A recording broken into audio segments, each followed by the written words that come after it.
This week on Animals in the Wild, we are witnessing a happy couple driving down a long and narrow road, the wife at the wheel, but the husband soon becomes aggressive and attempts to correct what does not seem to be needing of correction. The wife submits and they swap seats, and the husband proceeds to drive. He must dominate in order to reassure his fragile manhood, and the wife appears all too accustomed to this false dominance that he requires. A young hitchhiker stands in the middle of the road, and the husband seems hell-bent on scaring the boy to further assert his dominance. But the boy does not budge, and the husband is forced to press hard on the brakes, almost losing control of the vehicle in the process. This young man has momentarily bested him, and this will not do. So the husband offers the hitchhiker a ride, and also an invitation to join them on their leisurely boat ride, in hopes of reclaiming his position as the dominant male. The boat shares the same name as the wife, Christina, as the husband Andrzej views her as a personal possession, and she must play her role as the devoted wife, and our intense game of cat and mouse, or skipper and deckhand if you will, shows no signs of de-escalation once the trio board the boat. The two men compete in every feasible way. Who can sail the boat better? Who has faster reflexes? Who can tie a better knot? Who can blow up a mattress faster? Anything they can use in order to gain a position of dominance and create envy in the inferior counterpart. And if they are to lose at one of these scrimmages, then they are forced to accept the metaphorical castration and retreat in hiding to phallic security blankets. The boy is bigger than necessary for the functions of a boat knife. The ropes are the mast that take a steady hand to tame, or the mast itself, which one must climb to express ownership over those below.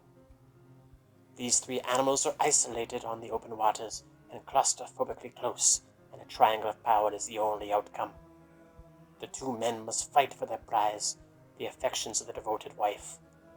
So she must change her demeanor when they need her to, as she must also play the role of the seductive trophy.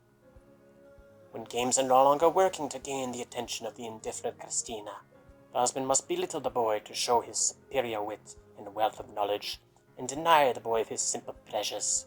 The boy may not whistle aboard the husband's boat, and his lack of knowledge of the life of a seaman shows his childish and inferior mind. And Andrzej is right. The boy is naive and childlike. So what is he to do to regain his manhood?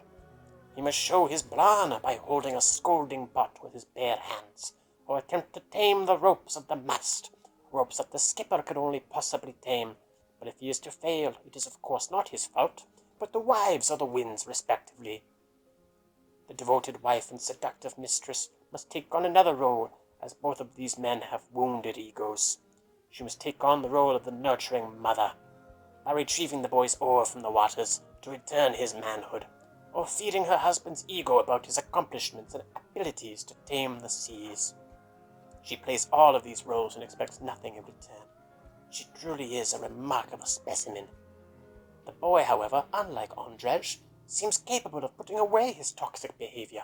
He recites a poem to the wife, encourages and supports her singing, and seems willing to be vulnerable, even if just momentarily. And he almost seems okay with putting away his childish need to fight for the role of skipper. But the husband does not want his win simply handed to him. He must demean the boy further, to entice a reaction from his wife, as he raises the mast of the boat to show off his vastly superior manhood.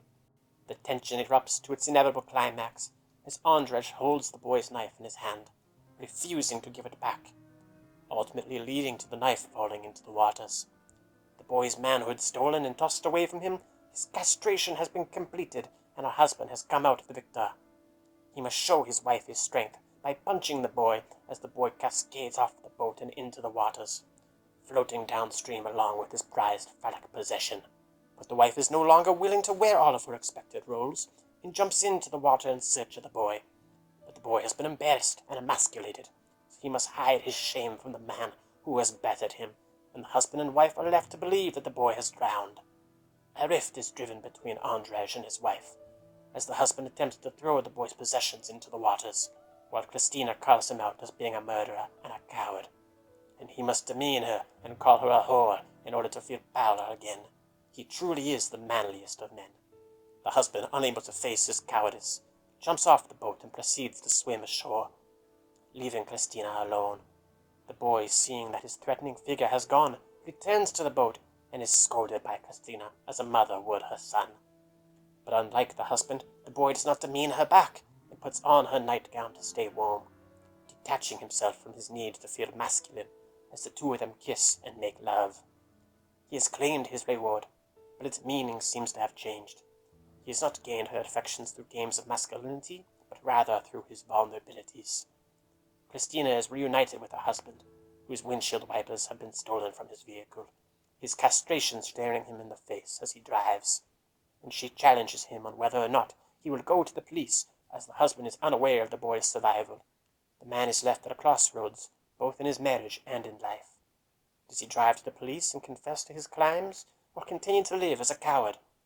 The wife confesses of the boy's survival and of her infidelities, but the husband is unable to believe her, as how could she sleep with such an inferior man, who was so clearly bested by him? He has learned nothing, and his virility remains an illusion. Come back next week where we will discuss the mating habits of rare baboons.